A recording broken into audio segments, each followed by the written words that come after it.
I came home for Thanksgiving, my arms heavy with gifts and the ingredients for a dinner I thought we'd been planning for months. The house was eerily quiet. No smell of turkey, no sound of the game blaring from the living room TV.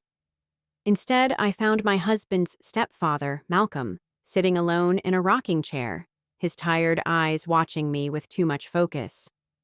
The note was simple, chilling in its implications. Gone on a trip with my ex. You stay home and look after Malcolm. He needs you. Malcolm stirred at my entrance, his voice raspy as he muttered, "Shall we begin?" I froze. What was happening? "Is anyone coming back today?" I asked, feeling the weight of the words settle in my stomach. "No," Malcolm replied, eyes narrowing with an almost knowing look. "They left days ago, didn't they?" "Your husband, the one you think you know." The words echoed in my mind as I moved to sit at the kitchen counter, confusion and dread swirling in my head. My phone pinged, and my fingers fumbled as I opened the message from Lucas, my husband. "Gone on a cruise with Naomi. Mom joined too. You stay home and take care of Malcolm. See you Monday." I reread the message, my throat tightening. Something wasn't right. I turned to Malcolm, who was now pouring himself a drink. "They're on a cruise? With Naomi?" I stammered. Naomi, the woman Lucas had mentioned often, but only ever in passing. "They've been gone since Tuesday morning," Malcolm said quietly, sipping from his glass. "I'm stuck here, as usual. You're left to clean up their mess." I opened the fridge, looking for something that resembled Thanksgiving. Nothing. The shelves were bare except for a few cans of expired soup and a bottle of wine. "Did you bring anything?" Malcolm asked, watching me carefully. "I thought we were having a family dinner. I brought everything. The turkey, the sides, the desserts," I muttered, barely able to process what was unfolding.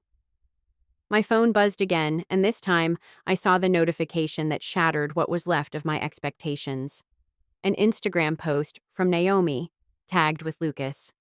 They were on a cruise ship together, laughing, toasting with champagne in hand. Naomi's arm was around Lucas. The caption read, "Celebrating new beginnings with Lucas Mitchell and family." My blood ran cold. Family. I scrolled through more photos. There was Lucas, smiling at a candlelit dinner with Naomi, and there was his mother, posing at the ship's deck, sipping wine without a care. Everything about the post was a slap in my face. This wasn't a spontaneous trip. It had been planned long before I had made any Thanksgiving preparations. Malcolm watched as my face turned pale. "Find something interesting?" he asked, voice thick with cynicism. I showed him the screen, my hands trembling. "They've been planning this, all while I thought I was getting ready for Thanksgiving. He's on a cruise with Naomi, my husband and my sister's colleague." Malcolm leaned back, his eyes narrowing. "I know more than you think. She's been calling here, asking about him. I knew something wasn't right." "You knew," I whispered, the weight of the betrayal sinking in deeper. "Why didn't you tell me?" Malcolm met my gaze, his eyes sharp despite his age. "They don't think I notice, but I do. They've been taking everything from me for years. They think I'm just waiting to die." He tapped his temple, a sardonic grin playing on his lips. "But I've been paying attention." The words barely registered in my mind as I pulled up our bank account on my phone, my pulse quickening. A massive withdrawal. $6,000. Almost all of our savings. Gone. I stared at the screen. "He took it. He took our savings. The money we were saving for a new house." Malcolm took another sip from his glass, watching me carefully. "They've been taking from me, too. Your husband, your mother-in-law, and now you. They've been draining me for years, but now you've got an opportunity." I looked at him, confused. "What opportunity?" Malcolm pushed a folder toward me, his face suddenly serious. "Evidence. I've been keeping track. Bank statements, medical records, the neglect they tried to cover up. They've been treating me like a burden while draining my accounts.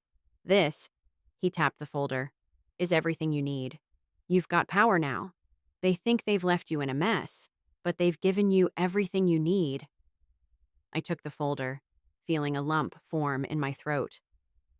What do you want me to do with this? My hands were shaking. Malcolm looked at me with a sudden fire in his eyes. Make them pay. You've been wronged, Jade, and you've been smart enough to see it, but it's time to take control. I stood up, the gravity of his words sinking in. I don't want to play their game, but I won't let them get away with it. Malcolm gave a weary nod. Then don't. Use the evidence. Expose them. Make it known.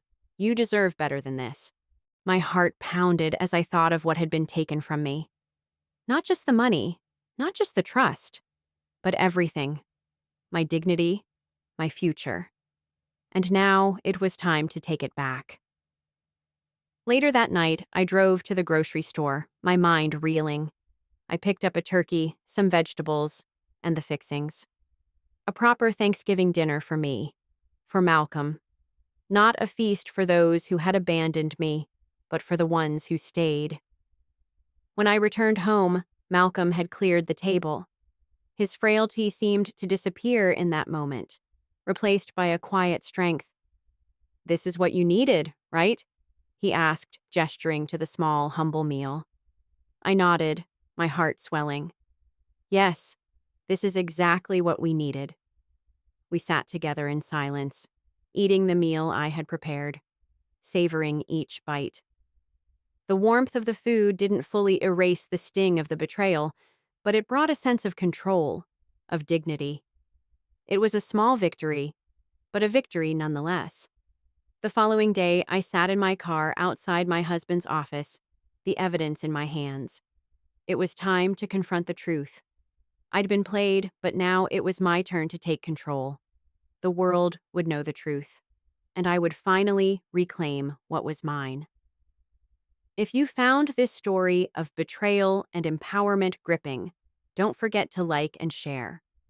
What would you do if you found yourself in Jade's position? Let me know in the comments below. I arrived at the house for Thanksgiving, arms full of gifts and ingredients, only to be met with silence. No cooking smells, no bustling activity.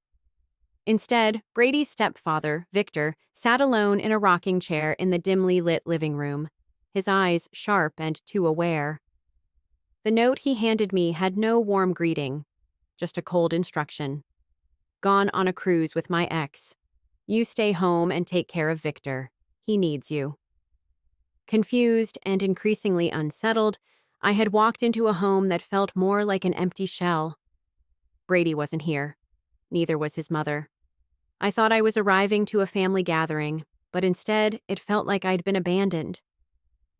Victor, his frail body propped up in the chair, broke the silence with a hoarse voice. "Shall we begin?" I blinked, unsure what he meant, but there was something in his gaze that stopped me from questioning further. The next few hours would unfold into a plan neither of us could have foreseen. Victor's thin lips curved into a knowing smile, and for the first time, I felt the power in his frailness. "This is the real will," he said, sliding an envelope across the table. "Not the one Brady and Elaine think exists." I didn't touch the envelope right away. I wasn't ready. But when Victor nodded, urging me to look, I hesitated no longer. Inside was the document that would change everything. "Victor, I don't understand." My voice was barely above a whisper. Victor leaned back in his chair, his sharp blue eyes locking onto mine. There was something in his gaze, a kind of knowing, a sense of finality. After a moment, he leaned forward. "Shall we begin?" he asked again, his words heavy with unspoken history. With that, everything fell into place. He'd been watching them for months, the neglect, the deceit. He had kept track, documented it all. He had been planning this for far longer than I had, and now he was offering me a chance for retribution, for justice. He needed me to help him gather evidence, to document the betrayal of the family that had abandoned us both. In return, he promised that I would be taken care of financially when he was gone. I felt the weight of his words settle over me like a blanket. We had both been discarded. Victor as a burden to be overlooked, and me as a wife who'd been betrayed. And now we had a chance to make them all pay. Okay, I said, surprising even myself with the firm resolve in my voice. Let's begin.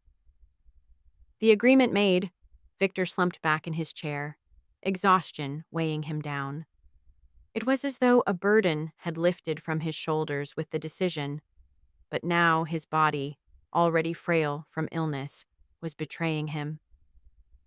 You should rest, I said softly, noticing the effort it took for him to hold himself upright. I'll take care of dinner. Victor shook his head, his weathered face hardening again. First, there's something you need to see. He pushed himself up with difficulty, and though his body creaked with age, his mind was as sharp as ever. He led me into a small room that had been converted into a makeshift bedroom. On the opposite wall from the hospital bed was a simple twin bed, the blankets unevenly tossed. Can't stand that contraption, he muttered, referring to the hospital bed. Makes me feel like I'm already gone. Victor opened a locked drawer in a desk and handed me a thick folder marked medical. I opened it carefully, my breath catching when I saw the diagnosis. Stage 4 pancreatic cancer, diagnosed 3 months ago. I scanned the pages quickly, the weight of each word heavier than the last. The prognosis was grim. 2 months, Victor added, his voice steady but tinged with a bitterness that made my chest tighten. Maybe less. A chill ran down my spine. Does Brady know? I asked quietly, looking up from the folder. Victor's chuckle was dry. Oh, yes, they all know. Elaine was at the appointment with me. 2 days later, she started talking about how she needed a break. From me. At 66, my mind reeled. They've known you're dying and still, they abandoned you? Victor's face tightened with quiet anger. Not just abandonment. They've been taking from me for years, Jade. Money, care, dignity. They've taken it all. But now we have the chance to take it back. My stomach churned as I opened the prescription sheets, comparing them with the medication in the bathroom cabinet. The discrepancies were undeniable. Half doses of pain medication. Missing appointments. A system set up to drain him further, not heal him. This isn't just neglect. It's abuse, I said, my voice shaking with fury. This is cruelty. Victor's eyes softened slightly. When people see you as an obstacle rather than a person, that's what you get. He handed me a small notebook and I flipped through the pages. Detailed notes, dates, times, and specific incidents. He had been documenting everything. His mind remained sharp, even as his body deteriorated. After a long pause, he looked at me, his eyes now piercing with a fire I hadn't seen before. You've been wronged, Jade, but now we have an opportunity to right this, and I'm not leaving you with nothing. His words settled into me. What do you mean? I whispered, unsure what this final twist was leading to. Victor leaned forward. I've been watching them. They think they've left me with nothing, but they've given us everything we need. Later that night, as I prepared a meal, roasted turkey, mashed potatoes, green beans, Victor sat at the kitchen table, watching me with a quiet intensity. Tell me about your marriage, he asked suddenly. When did you first realize Brady wasn't who you thought he was? I paused, taken off guard by the directness of the question. It was gradual, I admitted, stirring the potatoes. When we first met, he was attentive, supportive. He seemed like everything I wanted. But after we married, I trailed off, the memories flooding back. He isolated me, I continued, barely recognizing my own voice. He suggested I work from home. He controlled my contacts, my time. He checked my phone. I didn't see it then, but looking back, it's so obvious. Victor nodded knowingly. They all do it. They get you to trust them, to isolate you, then take everything. You thought it was just a marriage, but it was always a transaction to him. I stared down at the food I'd prepared, the weight of his words sinking in. Victor was right. I had been a part of his transaction too. When my father died, Brady insisted we put the inheritance into a joint account, I whispered. That was supposed to be for our house, our future. But now I see he was already planning to leave me. Victor's eyes narrowed. He took what wasn't his, took it all, and now it's time to take it back. The night ended in silence as we sat together, our dinner an unexpected comfort amidst the unraveling of my entire world. The next day, as I stood in front of Brady's office, the folder of evidence in hand, I knew this was just the beginning. I wasn't just confronting my husband anymore. I was confronting a lifetime of manipulation, deceit, and abuse. And for the first time in years, I was ready to fight back. It was time to reclaim what was mine. I returned home to an empty house, the silence settling over me like a heavy fog. The only sign of life was Brady's stepfather, Victor, sitting in a rocking chair, his sharp blue eyes following me with unnerving precision. A note on the kitchen counter was all the explanation I received. Gone on a cruise with my ex. You stay home and take care of Victor. He needs you. The words seemed almost absurd. Brady, his mother, and Hannah, his increasingly mentioned colleague, gone for a family getaway while I was left with Victor. Victor didn't move, but his gaze never left me. Shall we begin? He asked, his voice raspy but carrying a strange weight. I paused, unsure what he meant. Yet something in his tone told me this wasn't a casual request. It was an invitation to step into a deeper, darker reality. 4 days later, the tables had turned. Brady's message trembled in my hands as I read it. Gone on a Caribbean cruise with Hannah. Mom decided to come too. You'll stay home and take care of Victor. Be back Monday. I read the note twice, disbelief clouding my thoughts, before it fluttered from my fingers to the counter. Victor's voice behind me made me jump. He's not coming back until Monday, is he? I turned to face him, finding his eyes far too alert for a man in his condition. He had been waiting for this moment, as if he'd expected it. No, I managed, my voice weak. No one is. Victor nodded slowly, understanding. Left you with the dirty work, didn't they? Classic Brady move. I had arrived earlier, car packed with groceries, ready to host Thanksgiving. But instead, I found an empty house. No dinner, no excitement, just the cold, silent presence of Brady's stepfather. I don't understand, I whispered, sitting down, overwhelmed. We've been planning this for months. His mother was supposed to host. Everyone was coming. Victor moved slowly toward the refrigerator, pulling out a bottle of water.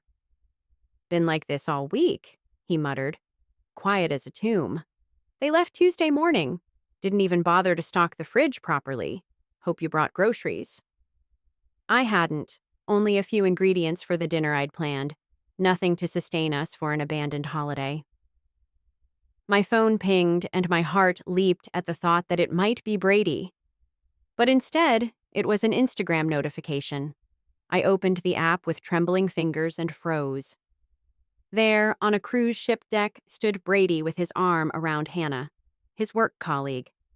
The caption read, Number sign, new beginnings.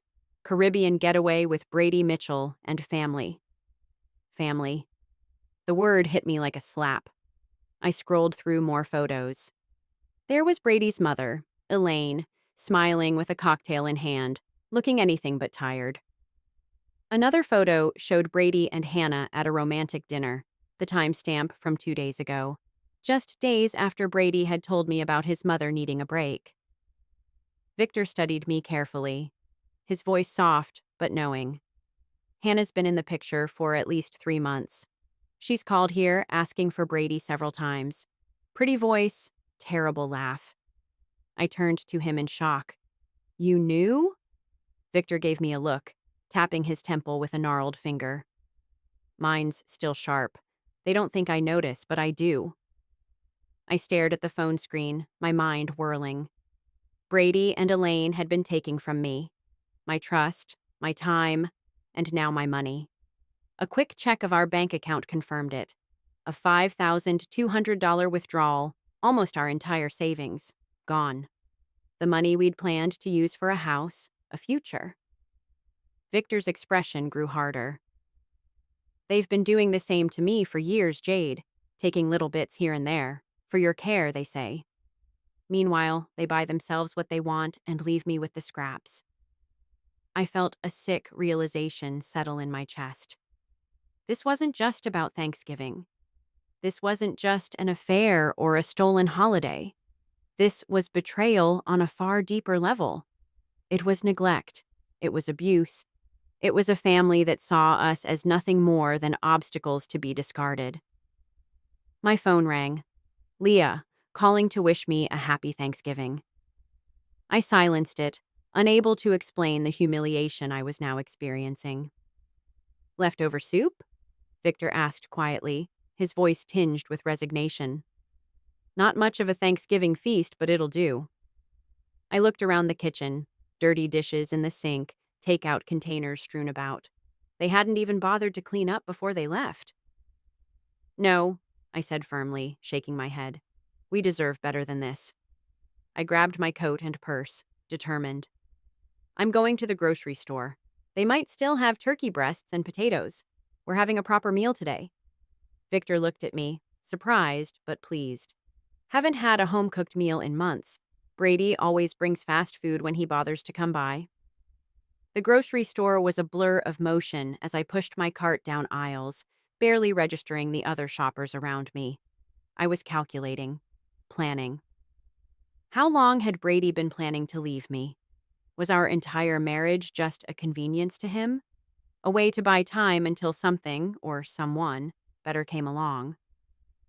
When I returned with a turkey breast, vegetables, and some other essentials, I found Victor at the kitchen table, a stack of papers in front of him. What's this? I asked, placing the groceries down. Evidence, he said simply, his eyes now hard with purpose. Victor had been documenting everything. Their neglect, the siphoning of his accounts, the delayed medications. It was all here in this small notebook he handed me, filled with meticulous records of their abuse. He leaned in, his voice low. You've been wronged too, Jade, and now we've got a chance to take it all back. The night was spent preparing a meal, but also a strategy. As we ate, Victor turned to me with a serious look. Tell me about your marriage, he said quietly. When did you first realize Brady wasn't who you thought he was? I paused, considering his question.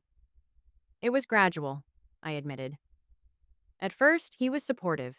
He seemed like the perfect partner. But after we married, it started to change. He isolated me, controlled me. He didn't want me out late. I nodded, unsure of what I was stepping into, but feeling an odd sense of inevitability settle over me. He checked my phone. I didn't see it at first, but looking back, it's clear now. Victor nodded knowingly. They all do it. They get you to trust them, and then they slowly take everything. The next day, our plan began to take shape. Victor and I spent hours strategizing, going over the details of our next steps. He would be the key: his health, his medical condition, the family's ongoing manipulation of him. Together, we would show them that we were done being the victims. Let's show them what they've done, I said with a firm resolve. Let's take back what's ours. And for the first time in a long while, I felt the weight of betrayal shift. It wasn't just about punishing them. It was about standing up for myself, for Victor, for everything they had taken from us. Now, the real work began. I came home to an empty house, the silence settling over me like a heavy blanket. The only presence was Brady's stepfather, Victor, sitting in a rocking chair, staring at me with eyes far too sharp for someone his age. A note on the kitchen counter, written in Brady's hurried scrawl, said it all. Gone on a Caribbean cruise with Hannah. Mom decided to come too. You stay home and take care of Victor. He needs you. The note trembled in my fingers, my mind struggling to comprehend what was happening. This couldn't be right. Brady was supposed to be here with his family preparing for Thanksgiving. Instead, I was left alone with Victor in a house that felt colder by the second. Shall we begin? Victor's voice, rough yet somehow knowing, interrupted my thoughts. I turned, startled by the intensity in his gaze. The man before me was not just the frail stepfather I'd been told to care for, but someone with a mind still sharp enough to pierce the illusion Brady and his mother had built. Over the next few days, I played my part, following through with the charade while the house buzzed with secrets I'd never expected to uncover. Each day, I made more phone calls, each message more urgent than the last. Every few hours, I left recordings, carefully constructed messages filled with fake urgency, crafting a believable narrative of Victor's rapid decline. Victor's condition is deteriorating faster than expected, I'd say. The hospice nurse is concerned about his breathing. Please call me back as soon as you can. Victor watched me with a knowing smile. You should have been an actress, he said after one of my calls. I prefer creative nonfiction, I replied, a bitter smile tugging at my lips. Every good story needs documentation. The plan began to take shape slowly. By Wednesday, the quiet neighborhood had transformed into a strange web of connections and disclosures. Mrs. Peterson, my elderly neighbor, showed up unexpectedly with a casserole and a wealth of information. I've been watching that family for years, she said, her voice low as she passed the dish to me. The way they treat that poor man. Your husband's no better than his mother. I set the casserole down, my anger swelling. They left me a note, I said softly, telling me to take care of him. Just like that. Mrs. Peterson's eyes narrowed with empathy. That's absolutely shameful, she declared. You know, the whole neighborhood's been noticing. Last month, when Victor fell outside, it was my Harold who helped him up. Brady was inside watching football, ignoring our knocks completely. I sat down heavily, the weight of everything we'd been through pressing down on me. Mrs. Peterson promised to spread the word about Victor's neglect, about the family's selfish behavior while Victor was left to suffer. Each visit from a neighbor, each whispered complaint, became another thread in the web we were weaving. The next day, Patricia Winters, Victor's attorney, arrived. She was a no-nonsense woman in her 60s, impeccably groomed and sharply aware. After she set down her briefcase, she got straight to business. I've been helping Victor with some changes, she said, a faint smile tugging at her lips. He's been working on something, a way to protect himself. Patricia laid out the legal documents with methodical precision, showing me the changes Victor had made to his will, the assets he'd moved into trusts designed to protect both me and several elder care charities. As Patricia explained the details, I could sense the power shift between us. Victor had been preparing for this moment, ensuring that his family wouldn't get away with their betrayal. After the documents were signed, we made a quiet exit to the local bank, where Victor had been a longtime customer. The bank manager, Mr. Collins, greeted him warmly, but the moment he mentioned Brady, I could see the truth in Victor's eyes. Your stepson was in last week, Mr. Collins said casually, asking about your accounts. He didn't even thank you for the graduation check. Complained it wasn't enough for the car he wanted. It was another small crack in the facade, another piece of evidence in the growing case against Brady and Elaine, and it was all falling into place. That evening, Victor's phone rang. It was Melissa, Brady's sister, calling to check on Victor. I quickly put the plan into motion. We arranged Victor in bed, set up medical equipment around him, and prepared for the call with a carefully constructed performance. When I answered, I made sure to look the part of the exhausted caretaker, the frail, overwhelmed woman who could barely keep up with the demands of the day. Uncle Victor? It's Melissa. Can you hear me? Victor's response was barely a whisper.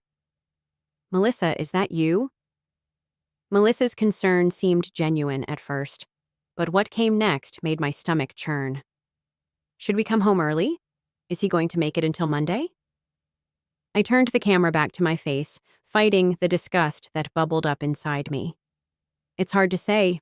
The hospice nurse thinks his systems are shutting down. Melissa's voice faltered. If you want to say goodbye, I'll talk to Brady and Mom, but the tickets are non-refundable. I held back a sneer. Of course. I'll tell him you'll call him as soon as they get back from their shore excursion. When I ended the call, I glanced at Victor. He was smiling, but it was a sad smile, tinged with the reality of everything we were uncovering. I knew it would happen just like this, he murmured. They weigh their cruise tickets against saying goodbye to me. I sat down next to him, feeling the weight of it all. I'm sorry, Victor, I whispered. He shook his head. Don't be sorry. Be smart. This is how things need to unfold. We sat there together in silence, knowing we were on the verge of exposing everything. The truth was finally coming to light. The next morning, as the sun began to rise, I saw a change in the air. The plan was set. All we needed now was the perfect moment to spring the trap. I felt Victor's hand grow colder in mine, the familiar tremble of his fingertips gone, replaced by an unnerving stillness. You don't have to pretend for me, I whispered, helping him sit up gently. You're really not feeling well today, are you? Victor's smile, though faint, held a warmth that softened his usually sharp features. Irony, isn't it? He murmured, his voice rasping. After all the play acting, the real thing sneaks up on us. I knew what he meant. This wasn't a game anymore. The truth had caught up with us, faster than we'd anticipated. I immediately called the hospice nurse, Diane, who promised to come by later but advised me on how to manage his comfort in the meantime. I stayed with Victor, attending to him as best as I could. But as the hours ticked by, my thoughts shifted away from our plans of revenge. Now it was about ensuring his comfort, dignity, and peace during his final days. What would you like for breakfast? I asked, trying to keep the normality in the air. Peaches, he said, his voice distant yet clear. Fresh peaches with cream. My late wife, Martha, used to prepare them every Sunday morning. The request caught me off guard, and I found myself rushing from store to store, desperately searching for fresh peaches in November. When I returned, I prepared them as Victor had described, sliced into perfect crescents, topped with whipped cream. His eyes misted over as he took the first bite. Just like she used to make, he whispered. No one's bothered to remember such things about me in years. The realization hit me hard. Despite everything we had been through together, this simple act of caring for him felt more profound than any grand gesture. I spent the rest of the day attending to him, adjusting his pillows, reading aloud from Raymond Chandler's The Big Sleep, playing classical music softly in the background. With every passing hour, I found myself more invested in his well-being than I had ever expected. You know, Victor said, his voice steady yet tinged with melancholy, I haven't been treated with this kind of kindness since Martha died. Strange how a stranger can show more compassion than my own family. By the afternoon, Diane arrived and assessed Victor's condition.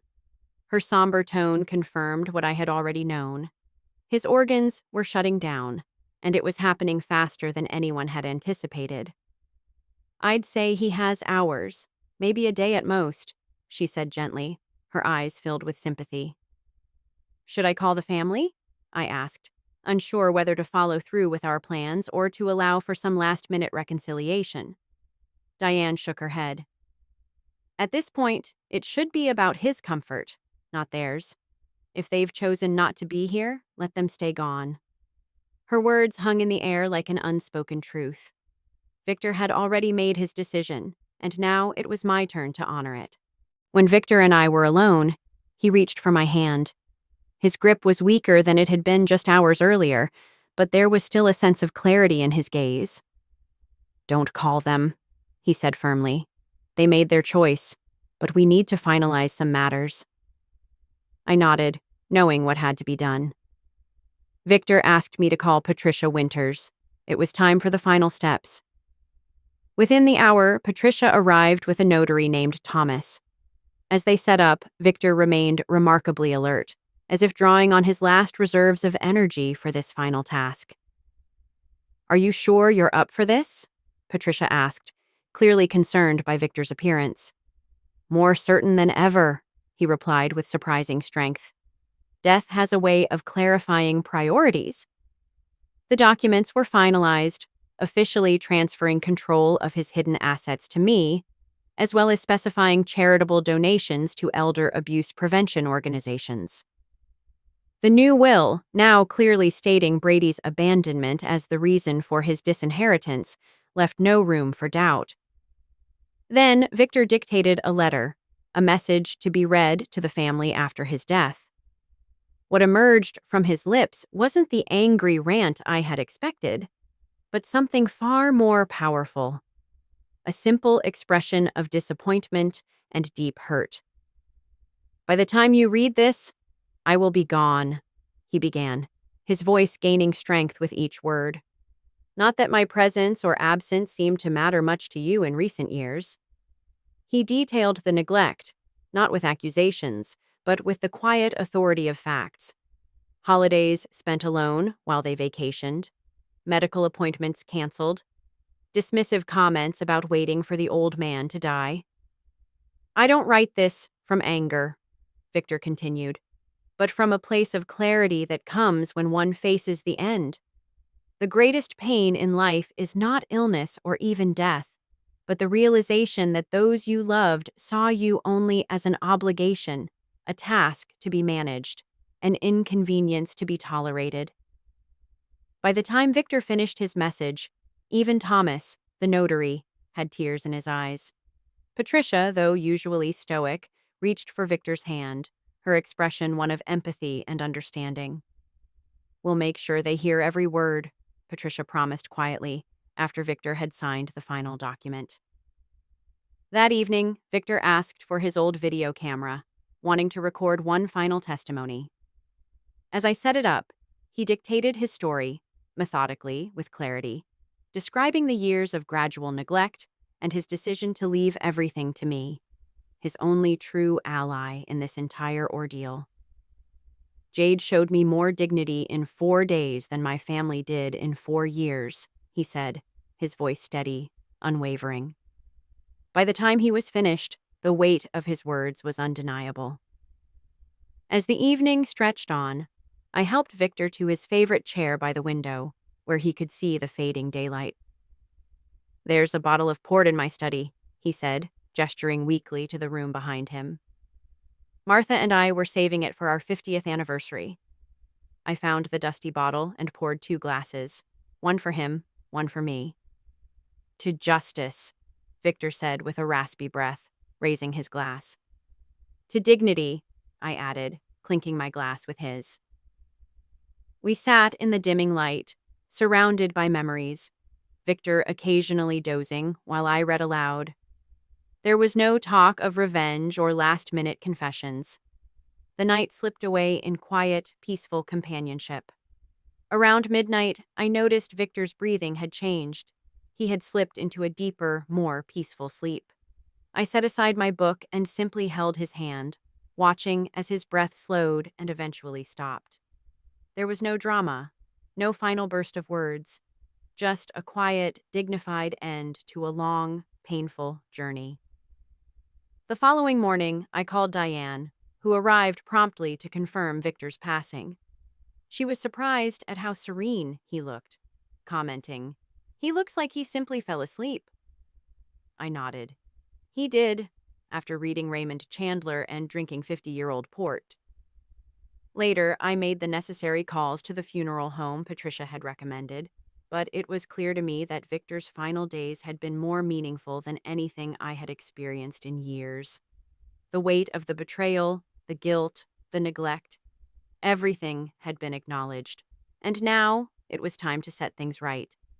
And in doing so, I had found strength in the most unexpected place, in someone who had been written off, ignored, and discarded. Victor had, in his last days, become my ally, my mentor, and the reminder that sometimes the greatest justice is simply doing what's right. The door clicked open, and the first signs of their return echoed through the quiet house. I felt my heartbeat quicken, a sense of calm determination settling over me. Brady and his family were back from their week-long escape, expecting to find the familiar sight of a sick, dying man, one they could feign care for, easing their guilt for abandoning him. Instead, they would find the truth. I placed Victor's letter carefully in a cream-colored envelope, setting it against the family photo on the mantelpiece, a photo that now seemed to mock them. Brady and Elaine smiling in their perfect little world, while Victor stood in the background, separate, forgotten, just as he had been for years. Beside the letter, I laid out meticulously organized folders, each one labeled with the damning evidence of their neglect: canceled medical appointments, suspicious bank withdrawals, and documented abuse. Victor's video testimony was queued up, ready to play at the push of a button. The truth would be laid bare. I stood back for a moment, taking in the scene, the empty house that had once been filled with laughter and the promise of family. I no longer saw it as the place where I had been betrayed, but the place where justice would unfold. "It's done, Victor," I whispered softly to the silent room. "They'll understand exactly what they've lost." Monday arrived with a strange sense of calm. I prepared myself for the confrontation, knowing it was inevitable. Around noon, I heard the familiar sound of car doors slamming, followed by the chatter of voices, brimming with excitement. The door flew open, and Brady was the first to step inside, his mother Elaine following close behind. Melissa and Hannah, the colleague who had clearly become something more, trailed behind, all of them sunburned and smiling, luggage laden with souvenirs from their Caribbean cruise. "Honey, we're home," Brady called out, his voice cheerful until he saw me standing there, my expression solemn. His smile faltered. "What's with the funeral getup?" he asked, his confusion obvious. Elaine breezed past him, dropping her designer handbag on the console table. "Where's Dad? Is he napping?" I took a deep breath, maintaining my composure. Victor passed away Saturday night. The shopping bags in Brady's hands dropped to the floor, his face draining of color. Hannah, unsure, took a hesitant step back toward the door. "What do you mean, passed away?" Elaine demanded, as if the word itself was a mistake. "He died peacefully in his sleep around midnight," I replied calmly. "The funeral service was yesterday afternoon. Many of your neighbors attended, along with some of Victor's friends from his banking days. Quite a lovely turnout, actually." Brady's face cycled through shock, disbelief, and then, most tellingly, calculation. "You held the funeral without us?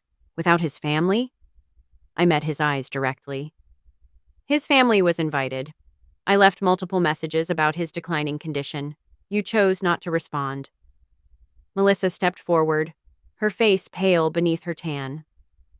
"I told you about that call, Brady. Uncle Victor looked really bad." Brady waved her off impatiently.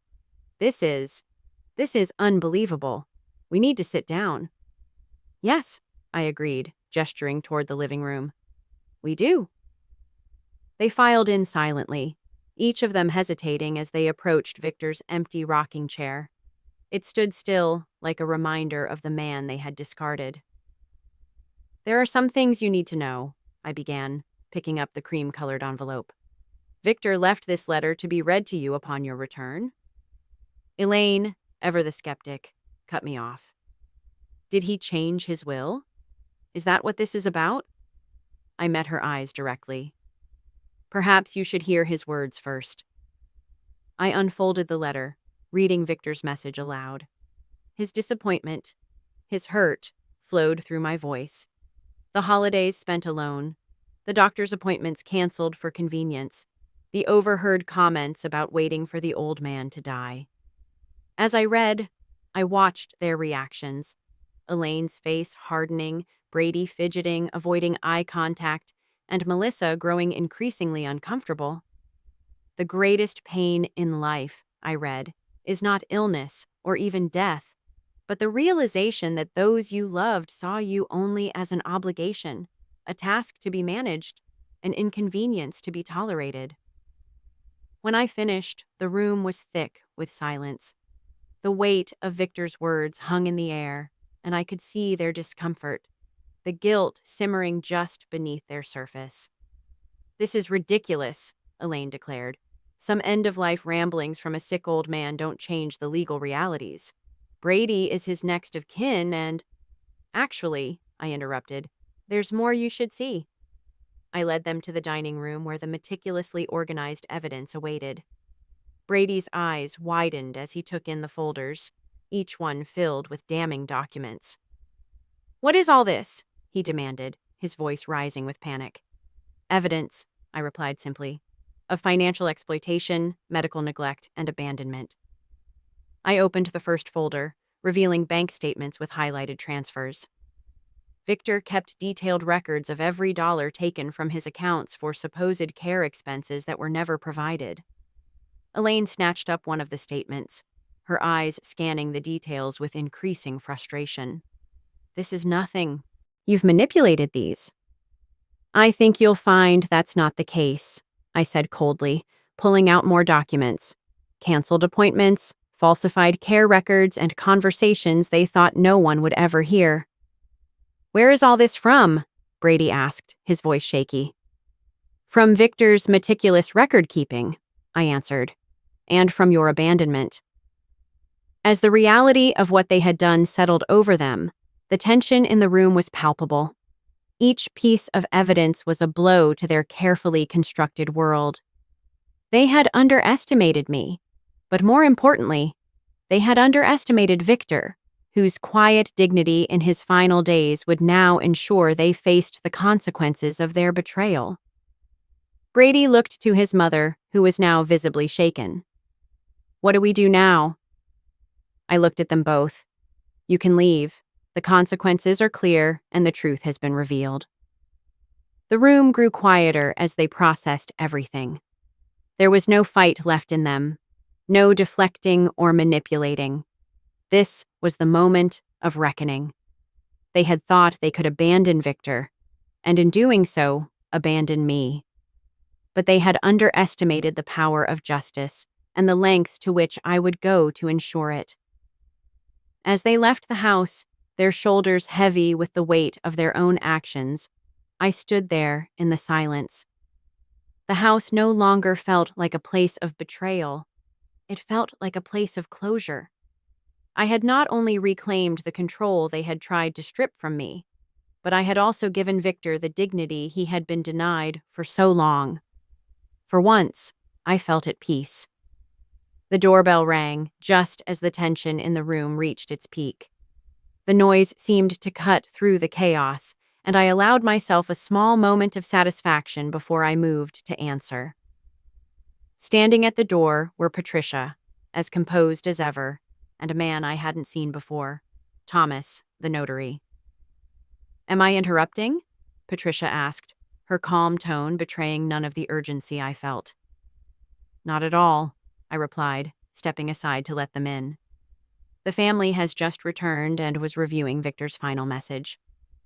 Patricia's eyes lit with recognition. "Excellent. Then I can proceed with the official notification." She placed her briefcase on the dining table and removed several documents, each one purposeful in its weight. "As executor of Victor Harmon's estate," she began, her voice steady, "I'm here to inform you of the provisions of his final will and testament."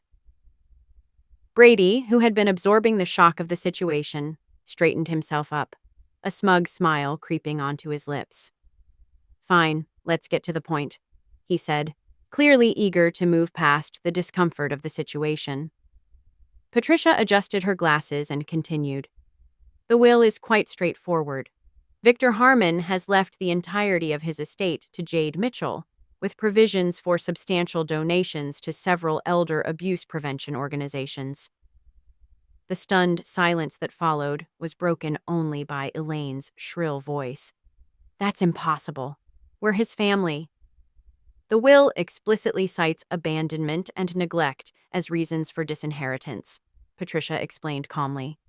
It has been properly witnessed, notarized, and filed with the court. Brady's smugness faltered. This is fraud, he sputtered, clearly thrown off balance. We'll contest it. Patricia remained unfazed. You're welcome to try. However, given the extensive documentation of neglect, the video testimony, and witness statements, I would advise against it.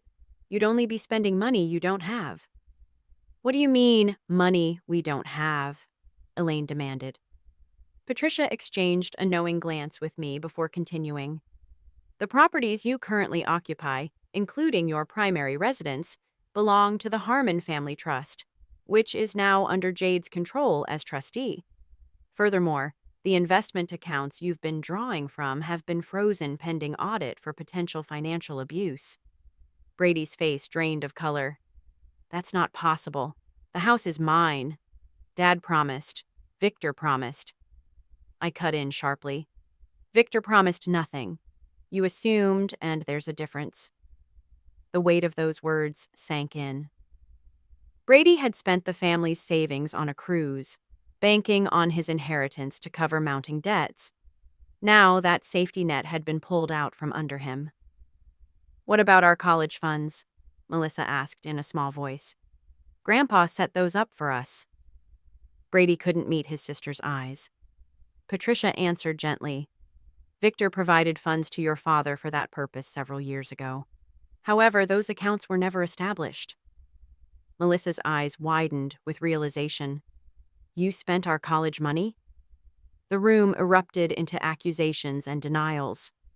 Meanwhile, Hannah, realizing the chaos was beyond what she had bargained for, quietly slipped out the front door, leaving the family to implode under the weight of their own deceit. I let the storm of confusion rage for a few minutes before I excused myself, retreating to retrieve my suitcase from the bedroom. When I returned, Brady followed me into the hallway. His demeanor had shifted entirely. The arrogance, the smug confidence, gone. Now there was desperation in his eyes, and it made my stomach churn. Jade, please, he begged, his voice breaking. We can work this out. I made a mistake with Hannah. It didn't mean anything. We can start over. I'll change. I promise. I stood there, looking at this man I had once loved, and for the first time, I saw him clearly. Behind the handsome features and practiced charm was someone who had never truly cared for me, or anyone, except for himself. With steady hands, I removed my wedding ring and placed it in his palm. Then I handed him the keys to our apartment. You left him to die, I said quietly. Now you get nothing, including me. I walked toward the door, my suitcase in hand. Brady's pleas turned into threats as he followed me. You won't get away with this. I'll fight it in court. You manipulated a sick old man. I turned back just before stepping outside, my voice unwavering. Everything was done legally. You taught me one valuable lesson in our marriage, Brady. Always keep receipts. I stepped into the bright November sunshine, my heart finally at ease. Behind me, I could still hear Brady's protests, but I no longer had to listen. Those voices, the voices of a past I was leaving behind, faded into the background, and I felt lighter with each step I took away from that house. Patricia had arranged for a quiet room at a nearby hotel. I packed my suitcase into the trunk of my car, the finality of the moment weighing on me in unexpected ways. Across the street, Mrs. Peterson appeared on her porch. She gave me a knowing nod and a small wave. I waved back, feeling a surprising lightness, despite the emotional toll the past few days had taken on me. Victor's final gift wasn't just financial security, though that would help me rebuild my life. The true gift was the clarity and strength I had found while helping him seek justice. I had learned what it meant to care for someone selflessly, without expecting anything in return. As I drove away from the house, away from the shattered family behind me, I wasn't thinking about revenge or even vindication. I was thinking about second chances, about honoring Victor's memory by living well, and about the bond that had formed between two people who had been discarded by those who should have cared for them most. Victor had found peace. Now it was my turn to do the same. Thank you for staying with this story until the end. My favorite moment was when Victor shared his cherished port wine, saved for an anniversary he never reached. Such bittersweet dignity in that glass. Which scene touched your heart most deeply? I treasure every comment sharing your thoughts.